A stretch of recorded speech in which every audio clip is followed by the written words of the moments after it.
오늘 이 말씀을 가지고 함께 은혜를 나누기를 간절히 소원하는데,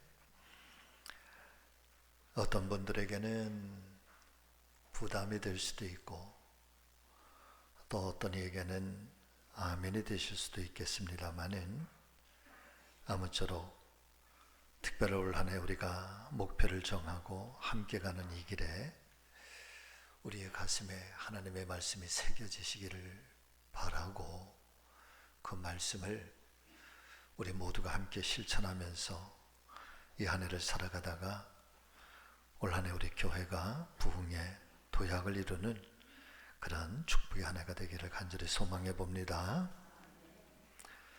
오늘 첫 번째 상고하고 싶은 말씀은 바로 이 말씀입니다. 여러분 같이 하십니다. 부르심을 받은 자, 그리고 보내심을 받은 자.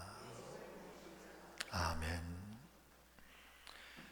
저와 여러분들이 신앙생활을 하면서 내가 누구냐, 나는 누구인가 라고 하는 이 자기의 정체성을 인식하면서 살아간다고 하는 것, 방송실 여기 집중해야죠. 멘트를 벌써 띄워줘야지. 그렇지. 그래야 잘 이해가 되고 빨리 새겨지지. 내가 누구냐라고 하는 이 아이덴티티, 자기의 정체성을 어떻게 인식하며 살아가는가라고 하는 것은 우리 신앙생활의 방향을 정하게 되고 나의 존재감을 굉장히 소중하게 간직하게 되는 그런 이유가 되기 때문에, 여러분 우리가 반드시 확인해보고 또 나를 살펴보고 점검해 보아야 할 것이 내 신앙의 자기 정체성입니다. 왜냐하면 세상을 살아가면서도 다른 사람들과 비교할 수 없을 만큼의 부요함과 명예와 세상의 것들을 다 가졌음에도 불구하고 과연 그 사람의 인생이 행복한가?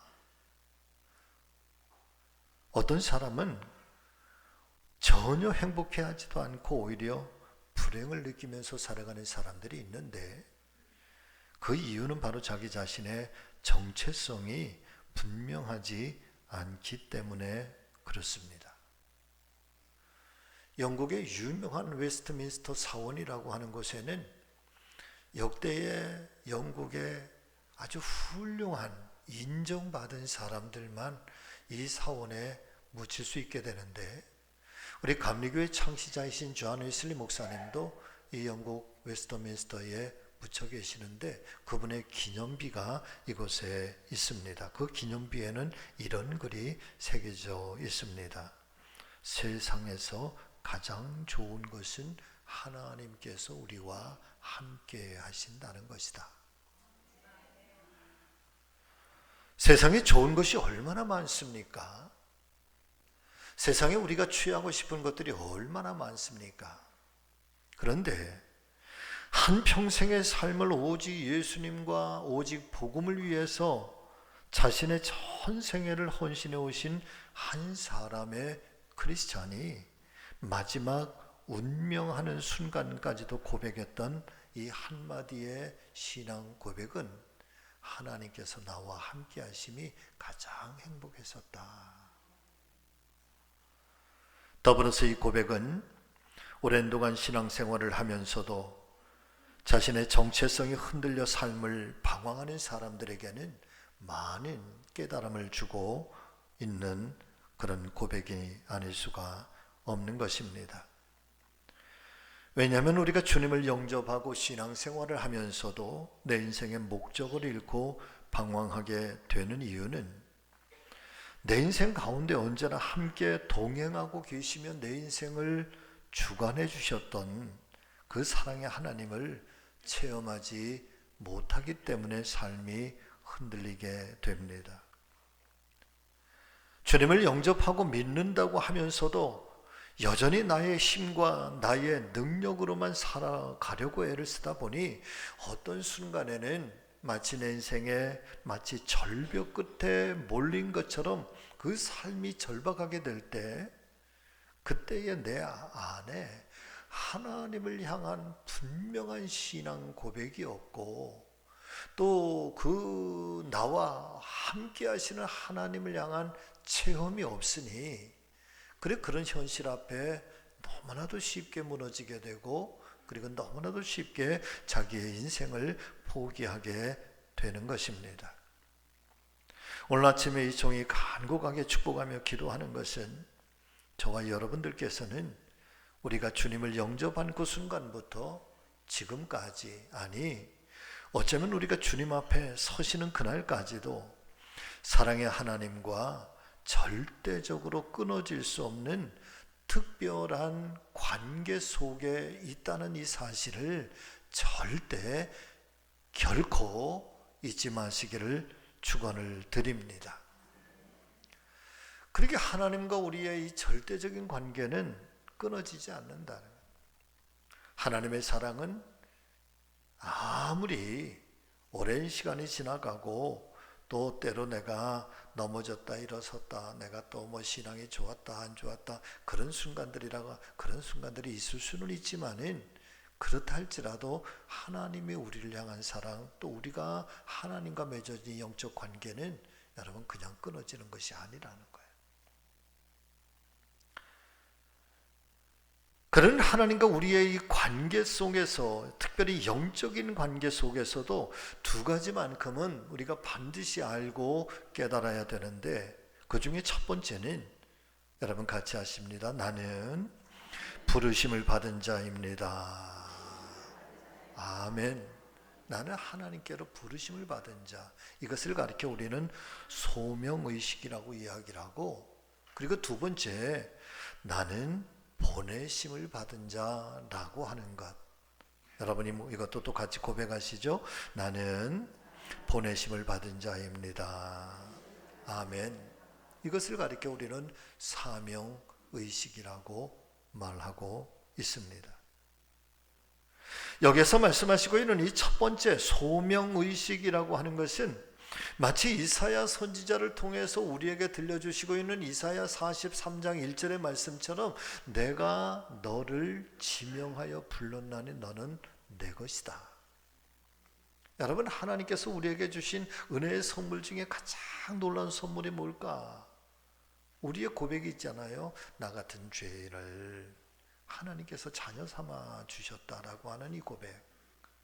그래서 하나님의 은혜를 경험하고 하나님을 만나고 하나님 앞에 엎드리면 엎드릴수록 끊임없이 우리 안에서 내 자신의 모습을 보게 되는 것은, 어찌 나 같은 죄인이 하나님의 자녀가 될 수 있었을까? 그런데 그 이면 속에는 하나님의 부르심이 있었다는 거야. 그것도 하나님이 구체적으로 나를 지명을 하셔서 마치 꼭 뽑아내시는 것처럼 부르셨는데, 그러시면서 하시는 말씀이 너는 내 것이다 말이지. 나는 하나님께 부르심을 받고 선택된 아주 특별한 사람이라고 하는 고상한 믿음을 간직하게 되면서, 그래서 어떤 상황, 어떤 현실 앞에서도 내 자신을 내가 귀하게 여기는 높은 자존감을 가지고 살아가는 것, 이것이 여러분 소명입니다. 저와 여러분들은 절대로 하찮은 존재가 아니라는 거죠. 더불어서 이 소명의식과 함께 반드시 가져야 할 또 하나의 정체성이 있는데, 그것은 바로 사명의식인 것입니다. 저와 여러분들에게 사명의식이 있다는 것은, 하나님께서 나에게 이 생명을 주셨고 나를 부르셔서 하나님과의 영적 관계를 아주 특별한 관계로 그렇게 맺어주셨고, 그런데 더 중요한 것은 하나님께서 왜 그렇게 하셨을까라고 하는 건데, 하나님께서 나를 통해서, 여러분 같이 하십니다. 특별한 목적이 있는 존재. 아멘. 무엇인가 나를 통해서 아주 특별한 하나님의 계획하신 일들을 이루시기 위해서 하나님이 나를 부르셨다. 그리고 하나님 나를 그 일을 위해 보내셨다라고 하는 이 사실을 인정하는 것이 여러분 그게 사명이에요. 할렐루야. 그래서 이 소명의식과 사명의식은 내가 살아가는 이유, 내가 존재하는 이유, 더불어서 내가 살아갈 이유가 되는 것입니다. 이 사명이 있기 때문에 내 인생의 방향이 여러분 바르게 설정이 됩니다. 사명이 있기 때문에 우리가 허튼 인생을 살지 않게 되는 것입니다. 사명이 있기 때문에 매 순간마다 열정을 가진 사람으로 살아갈 수 있게 되는 것입니다. 그래서 엄밀한 의미에서 내가 사명을 붙잡고 있는 것이 아니라 여러분 사명이 나를 붙잡아 주는 것입니다. 내가 바른 삶을 살아가도록 흔들리지 아니하도록 어떤 상황 어떤 현실 앞에서도 굴복하지 아니하고 열정을 가지고 살아갈 수 있도록 왜? 나는 참으로 하나님 앞에 고귀한 존재이니까. 그리고 하나님께서 나로 하여금 그의 고상한 삶을 살아가도록 나를 세상 속에 그리고 어떤 일들을 위해서 하나님이 나를 보내신 존재이니까. 그래서 사명이라고 하는 것이 때로는 우리는 무거운 짐이라고 이야기를 하지만은 그러나 그 무거운 짐이 아니라 엄밀한 의미에서는 그 사명이 나를 나되게 하고 나를 존재하게 하고 나로 하여금 여전히 열정 있는 삶을 살아갈 수 있도록 붙들어주는 또 다른 나의 힘이 되고 나의 근원이 된다는 사실을 여러분 절대 잊지 마시고 저 여러분 안에 부르심을 받은 자 그리고 보냄을 받은 자라고 하는 이 믿음이 우리 안에 뜨겁게 살아있는 우리 성지 가족들이 다 되시기를 예수님의 이름으로 축원을 드립니다. 자, 두 번째. 그런데 사명 중에 사명이 도대체 뭘까? 그럼 이 많은 사명들을 우리가 부여하고 또 부여받고 살아가고 있는데 그 중에서 하나님이 가장 기뻐하시는 그런 사명은 과연 무엇일까? 그것은 바로 영혼을 구원하는 전도자의 사명이라는 사실입니다. 사도행전 20장 24절의 말씀을 보니까 사도 바울이 주님을 만난 후에 이렇게 고백을 하고 있습니다. 여러분 같이 읽습니다. 내가 달려갈 길과 주 예수께 받은 사명 곧 하나님의 은혜의 복음을 증언하는 일을 마치려 하면은 나의 생명조차 조금도 귀한 것으로 여기지 아니하노라. 아멘. 기독교 역사상 가장 위대한 크리스찬이 과연 누굴까? 여러분 얼마나 아름다운 신앙을 간직한 사람들이 얼마나 많았습니까? 그런데 역사적으로 많은 사람들이 공통적으로 인정하는 최고의 크리스찬, 최고의 기독교인이라 하면은 우리는 사도 바울을 주저함없이 그렇게 선택을 하고 그렇게 고백을 하게 되는데 말씀 그대로 사도 바울은 예수 그리스도를 다메섹 골짜기에서 만난 이후에 자신의 한 생애는 오직 한 가지의 목표, 오직 그 한 분만을 위해서 모든 것들을 다 드렸고 모든 생애를 다 그렇게 살았던 분이 바로 바울입니다. 예수 그리스도를 위하여 살았던 그리고 예수 그리스도만을 바라보고 살았던 그런 사람. 그래서 오늘 이 말씀에 보면 바울이 뭐라고 표현을 합니까? 내가 내 인생을 다 달려가고 내 이 모든 생명을 마치려 하면은 오직 하나님께서 나에게 맞춰주신 은혜의 복음 이것을 증거하는 일, 이 일을 위해서는 내 생명조차도 전혀 아깝지 않다. 도대체 이 바울이라고 하는 사람은 왜 이런 고백을 하고 있고 또 왜 그렇게 살아왔던 것일까? 이유는 한 가지라는 거야. 이 일을 하나님께서 가장 기뻐하시기 때문이라는 거죠. 믿으시면 아멘.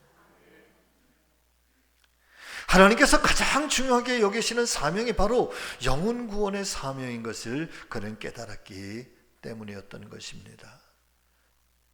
사랑하며 존경하는 우리 성지 믿음의 가족 여러분, 저와 여러분들에게도 주어진 많은 사명들이 있겠습니다마는, 하지만 그 중에서도 가장 큰 사명, 이른바 사명 중에 사명은 바로 잃어버린 한 영혼을 찾아 구원하는 전도의 사명이 가장 큰 사명이라는 사실을 깨닫게 되시기를 예수님의 이름으로 축원을 드립니다.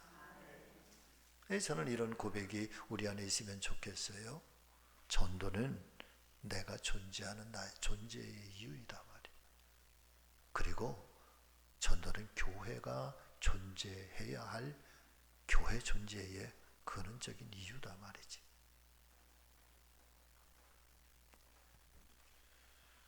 서울 진관교회의 한 원로 장로님 네 분께서 어느 날 예배를 마치고 교회 옆에 있는 마트에 가셔서 장을 보시다가 오래전에 그 은퇴하시기 전에 다니셨던 직장에 한 동료였던 한 여성분을 만나게 됩니다. 함께 오랜 세월 동안 그렇게 직장에서 근무를 했기 때문에 너무너무 잘 알고 계셨던 그런 분이었는데, 은퇴한 이후로 한 10몇 년 동안 만나지를 못해서 다들 궁금해했던 차에 우연하게 그렇게 딱 마트에서 만나게 돼서 너무 반가워서 서로 인사를 나누고, 그 다음에 연락처를 서로 주고받고 다음에 함께 식사라도 하자고, 그래서 부부동반 함께 식사를 하고 또 계속해서 이 만남을 이어가시게 되는데, 어느 날 이 장로님 마음에 하나님께서 이 여자분과 우연하게 만난 걸까? 그게 아니라는 생각이 마음에 막 들어오는 거예요. 전도를 해야 되겠다. 그래서 만날 때마다 아주 슬금슬금 신앙 이야기를 하고, 내가 진광교회 원로 장로고 그 다음에 내가 은혜 받았던 그 은혜 이야기들을 가만히 이야기와 함께 섞어서 그렇게 복음을 이렇게 접근해 가기 시작했던 거예요. 처음에는 조금 부담스러워하는 것 같더니 점점 시간이 지나가면서 마음이 열려지기 시작을 해요. 그래서 마침내 어느 날 주일날 약속을 한 거예요. 교회를 오셔서 신앙생활을 같이 했으면 좋겠다. 내가 만난 하나님, 당신도 만났으면 좋겠다. 그리고 그 부부를 초청을 했는데, 약속된 그날에 약속된 시간에 오셔야 되는데 안 오시는 거예요. 30분을 지났는데도 이제 예배 시간이 점점 다가와져서 아쉬운 마음에 가서 예배를 드렸는데, 예배를 드리는 중에서도 자꾸 마음에 신경이 쓰여서 여러분, 예배를 드리는 중에도 기도를 하는 거예요. 예배가 끝나서 전화를 드렸더니 갑자기 중요한 일이 생겨서, 여러분 이렇게 약속을 하고요, 갑자기 어떤 일이 생겼다 그러면 아직 마음이 안 열린 거예요. 그래서 아직 준비가 덜 됐나 보다. 조금 마음에 실망이 되지만 그래도 또 전화드리고 또 함께 좋은 시간들을 나누면서 조급하지 않게 그러면서 오랜 시간 함께 나누는데, 드디어 두 부부가 교회를 나오셨고, 지금 한 3, 4년 정도 지났는데 우리 교회에 집사님이 되셨다는 거예요. 할렐루야. 신앙생활 잘 하신다는 거예요. 사랑하는 믿음의 성도 여러분, 이 원로 장로님의 간증은 우리에게 그 메시지를, 이런 메시지를 던져주시고 계십니다. 한 사람의 영혼을 구원하는 전도는 바로 소소한 만남에서부터 시작이 됩니다. 그래요. 우리가 아주 특별한 어떤 목적을 가지고 아주 마음을 단단하게 먹고, 그리고 나서 어떤 사람에게 내가 전도를 해야 되겠다, 내가 영혼을 구원해야 되겠다, 저 사람에게 반드시 복음을 전해야 되겠다. 여러분, 그런 의도와 목적을 가지고 만난 것이 아니라 어느 날 우연찮게 만난 것처럼, 그리고 또 사소하게 만난 것처럼 때로는 소소하게 만나고 있는 그런 사람들 속에, 자, 그런데 중요한 것은 이 안에 두 가지가 있다는 거예요. 첫째는 내가 그 사람을 향한 열망이 있어야 된다는 거지. 믿으시면 아멘. 그 사람을 향한 내 마음의 열망이 살아있어야 된대. 그런데 더 중요한 것은 내 안에 간직되어져 있는 이 열망의 마음을 누가 아는고 하면 하나님이 아신다는 거예요. 그 하나님은 내 안에 마치 스치듯 마주친 이 만남 속에서도 한 영혼을 구원하고 또 한 영혼을 건지고자 하는 이 열망을 품고 있다고 한다면 주님께서는 그 만남을 진정한 축복의 만남으로 인도해 주신다는 거예요. 어느 날 갑자기 만나게 되었고, 그리고 내 마음속에 찾아왔던 이 부부를 향해서 내가 복음을 전해야 되겠다. 그리고 한 번 약속이 깨어지고 두 번 약속이 깨어지고 세 번 약속이 깨어져도 실망하지 아니하고, 그러면서 내가 끊임없이 이 영혼을 위해서 기도하고 이 사람을 향한 마음의 열망이 식지 않으니, 여러분, 그 마음을 움직이고 감동을 주시는 분은 누구시다? 하나님이 행하신다는 거예요. 그리고 마침내 그 열망의 마음을 열매 맺게 하신다는 거죠. 사도행전 8장의 말씀을 보면은 스데반 집사님의 순교와 함께 초대교회에 너무나도 큰 핍박과 시련이 찾아오게 됩니다. 그리고 수많은 예루살렘 교회의 성도들이 사마리아로, 소아시아로 이 시련과 핍박을 피해서 도망을 가게 됩니다. 자, 그런데 우리가 생각할 때에는 핍박을 피하고 고난을 피하고 또 죽임당하는 것을 피해서 도망간 것 같은데, 성경은 무엇이라고 표현을 하는가 하면 이렇게 표현을 합니다. 사도행전 8장 4절의 말씀 여러분 같이 읽습니다. 그 흩어진 사람들이 두루다니며 뭐 할세? 복음의 말씀을 전할세. 자, 그러시면서 우리에게 들려주시고 있는 이 초대교회의 사도행전의 말씀을 보면은 한 가지 커다랗게 깨닫게 되는 것은, 예루살렘 교회에 어마어마한 핍박과 시련이 와서 교회가 와해되고 교회가 깨어질 수 있는 그런 엄청난 위기를 성경은 위기라고 말하지 않아. 오히려 복음이 전파되고 하나님 나라가 확장되는 특별한 은혜의 기회가 되었다 라고 그렇게 성경은 증거를 해주시고 있는 거예요. 만일에 이 스데반 집사님 순교와 그 다음에 초대교회에 이 엄청난 핍박과 고난이 없었다고 한다면, 여러분, 아마 제가 생각할 때에 예루살렘 교회는 훨씬 더 큰 교회가 됐을 것 같아요. 너무나도 아름다운 교회가 됐을 것 같아요. 그런데 절대 예루살렘 교회를 떠나지 않았을 것 같아요. 여러분, 그러면 과연 어떻게 됐을까?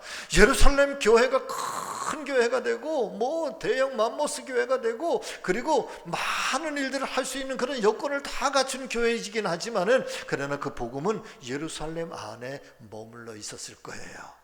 할렐루야. 그런데 예수님께서 이 땅을 떠나가시면서 제자들에게 마지막 유언처럼 남기신 말씀이 여러분 무엇이었습니까? 너희에게 성령이 임하면 너희가 복음의 증언자가 되라, 전도자가 되라. 그런데 말씀하실 때 뭐라고 말씀하십니까? 예루살렘과 온 유대와 사마리아와 땅끝까지 이르러 내 복음의 증인이 되라.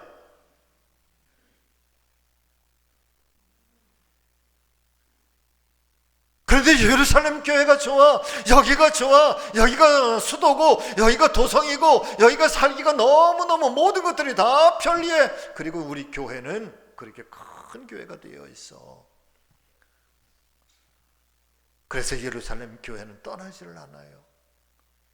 그래서 저는 이 스데반 집사님의 이 순교와 이 고난과 초대교회에 닥쳐왔던 이 위기와 핍박과 시련들은 어쩌면 하나님께서 복음을 확산하기 위한 하나님의 계획은 아니었을까?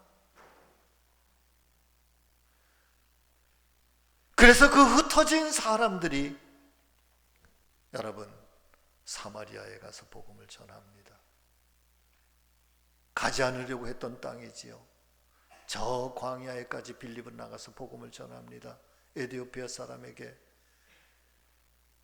그리고 소아시아 7 교회들이 세워지고 마침내 건너와서 우리를 도우라 하시는 성령의 소리를 듣고 이제 바울이 로마에까지 가서 복음을 전하고 로마를 통해서 온 세계에 여러분이 이 복음은 증거되어져서 오늘 저와 여러분들에게도 이 복음은 증거된 줄로 믿습니다. 흩어진 사람들, 그들이 그런 상황 속에서도 아무도 없는 곳, 핍박을 피해서 도망친 그곳이지만은, 외로운 것이지만은, 새로운 사람들이지만은 아무것도 준비가 되지 않은 그런 여건의 자리지만, 그럼에도 불구하고 그들의 열망 속에는 여러분 복음을 전해요. 예수 그리스도의 십자가와 예수 그리스도의 부활을 전하는 그들의 마음, 그들의 가슴이 식어지지 아니야. 두루두루 다니면서 복음의 말씀을 전할 때, 사랑 믿음의 성도 여러분, 이미 현장에서 떠나셔서 은퇴하시는 원로 장로님 네 분을 전도자로 만드는 것은 그분들이 간직하고 계셨던 어떤 지식이나 재능이 아니었을 것이라 저는 믿습니다. 그것은 바로 주님을 사랑하고 영혼을 사랑하는 그분들의 마음의 열망이었던 것이죠. 그런 마음을 아시고 성령께서 준비된 영혼을 만나게 하시며 두 분의 헌신과 사랑과 관심을 통하여 천하보다 더 귀한 영혼을 구원하게 되시는 큰 기쁨을 누리게 하신 줄로 믿습니다. 깨닫게 되는 것은 어쩌면 지금 이 순간에도 저와 여러분들이 내 삶의 자리에서 만나게 되는 어떤 이 만남도, 어떤 분들, 어떤 사람들과의 만남도 여러분 그것이 소소한 만남이라고 할지라도 그것은 우연한 만남이 아니라 하나님께서 만나게 하시고 하나님께서 건지시려고 하시는 하나님의 놀라운 은혜와 섭리가 이 배후 속에 담겨져 있을 것이라고 하는 이 믿음을 가지고 만나는 그분들에게 또 내 주변에 있는 사람들에게 여러분 최대의 공손함과 사랑과 관심과 나눔을 함께 실천하는 그리스도인들이 되시기를 예수님의 이름으로 축원합니다. 그런 속에 여러분 성령의 역사가 일어나게 될 거예요. 그것이 사도 바울이 말하는 그리스도의 편지된 우리, 그리스도의 향기된 우리가 아니겠습니까? 자, 세 번째로 상고하고 싶은 말씀은 바로 이런 이야기예요. 여러분 같이 하실까요? 전도는 안 되는 것이 아니라 안 하는 것입니다. 어느 교회에서 부흥회가 열렸어요.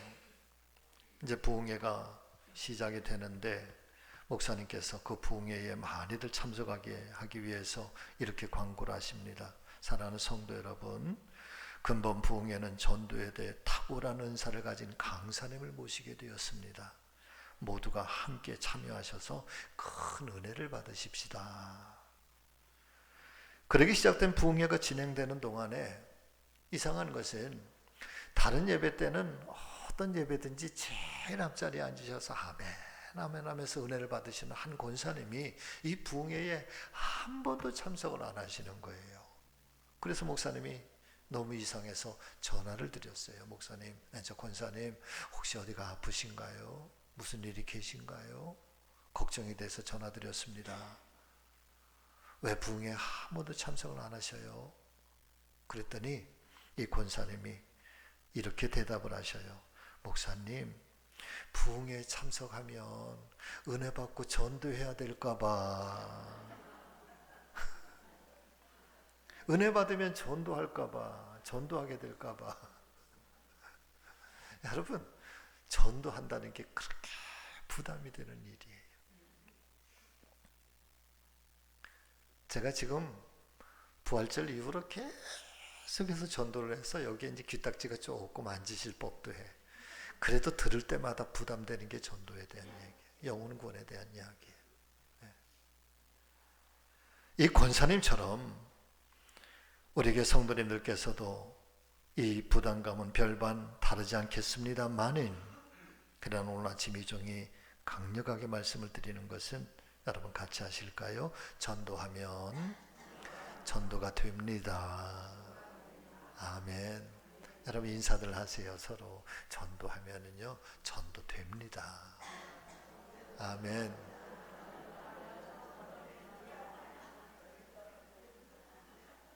전도돼요, 안 돼요? 전도 돼요, 안 돼요?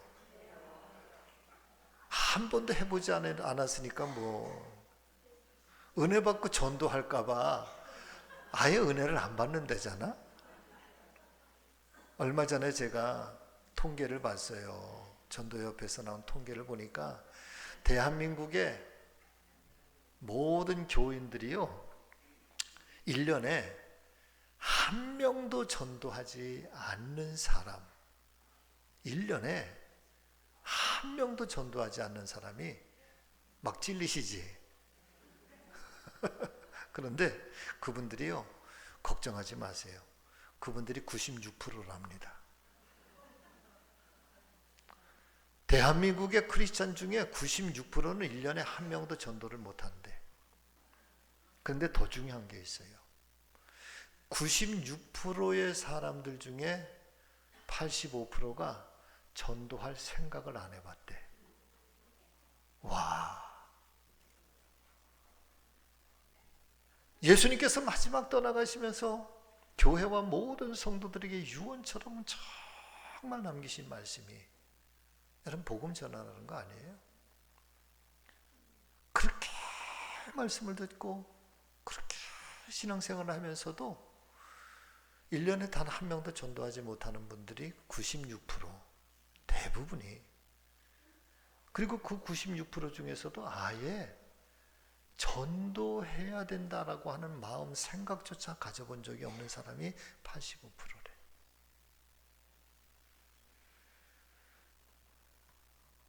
여호수아 6장의 말씀을 보면 여리고성이 무너지는 말씀이 증거되는데, 여러분, 이 광야 40년 세월 마치고 약속의 땅에 들어가려면 반드시 여리고성을 통과를 해야 됩니다.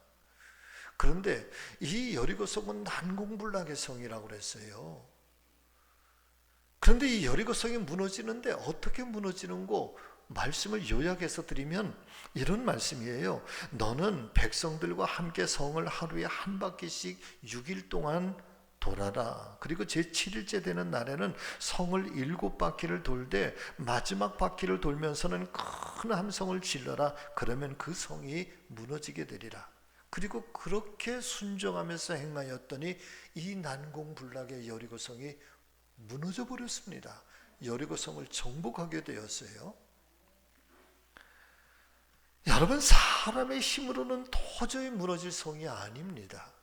함성을 지른다고 해서 무너질 성이 아니에요. 13번 아니라 300번, 3000번을 외친다고 할지라도 무너질 성이 아닌 거예요. 그럼에도 불구하고 이 성이 무너지게 됩니다. 역사는 이 여리고 성이 무너진 것에 대해서 이렇게 이야기를 해요. 얼마 전에 제가 이 여리고성에 관한 고고학자들이 발표한 내용을 봤는데, 이 여리고성이 무너진 데는 두 가지의 신비로움이 있대요. 첫 번째는 이 거대한 성이 진동에 의해서 무너진 거다. 지진이 났을까? 그러더라고요. 지진이 났을까? 여러분, 그런데 잘 아시는 것처럼 지진이 나면 막 흔들리면은요, 무너질 때도 이렇게 무너지고 저렇게 무너지고, 여러분 그러잖아요. 근데 두 번째 여리고성이 무너진 신비가 있어요. 이것은 바깥에서 안으로 무너진 게 아니라 안에서 밖으로, 모든 여리고성 무너진 모든 흔적이 안에서 밖으로 무너졌다는 거예요. 외부의 힘이 아니라 내부에서 어떤 강력한 힘에 의해서, 진동에 의해서 여러분 와르르 다 밖으로 무너졌다는 거예요. 이게 증명된 사실이에요. 사람의 힘으로 무너질 수 있는 것도 아니고, 내부에 있는 그들이, 여리고성의 민족들이, 여러분 이방 민족들이 자기 스스로 그 성을 무너뜨린 것이 아니라고 한다면, 그렇다면 어떤 강력한 힘에 의해서 이것이 와르르 무너지게 된 건데, 과연 그 힘은 뭘까? 그래서 우리는 이렇게 고백을 하죠. 여러분 같이 하십니다. 성을 돈 것은 백성이지만 성을 무너뜨리는 것은 누구시다? 하나님이시다. 이스라엘 백성들이 행한 것은 하나님이 말씀하신 대로 성을 돈 것뿐이에요. 그리고 마지막 13번째 바퀴를 돌았을 때 너희는 소리를 질러라. 그것밖에는 없어. 그런다고 해서 무너질 성이 아니에요. 그런데 하나님이 성을 무너뜨리시니 하나님이 행하시는데 능치 못할 일이 어디 있느냐 말이에요. 달리 말씀을 드리면 성을 돈 것은 백성이지만 성을 무너뜨리신 분이 하나님이신 것처럼 여러분, 전도하는 것은 우리가 행하는 몫이고요, 전도가 되게 하는 것은 하나님의 몫인 것을 믿으실 수 있기를 바랍니다. 우리는 다만 그냥 하면 돼. 그리고 그 일을 이루시는 분은 하나님이시다. 오늘 말씀도 그렇게 증거해 주시고 있잖아요.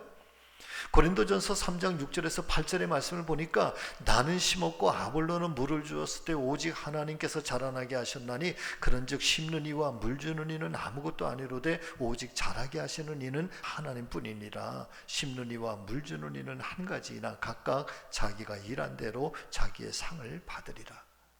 우리는 복음을 심고 복음을 나누고 복음을 함께 전하면 여러분, 그 복음이 잎을 피우고 꽃을 피우고 열매를 맺게 하시는 분은 하나님뿐이라는 거예요. 그리고 각각 자기의 일한 대로 하나님은 우리에게 상을 베풀어 주실 것이다. 믿으시면 아멘.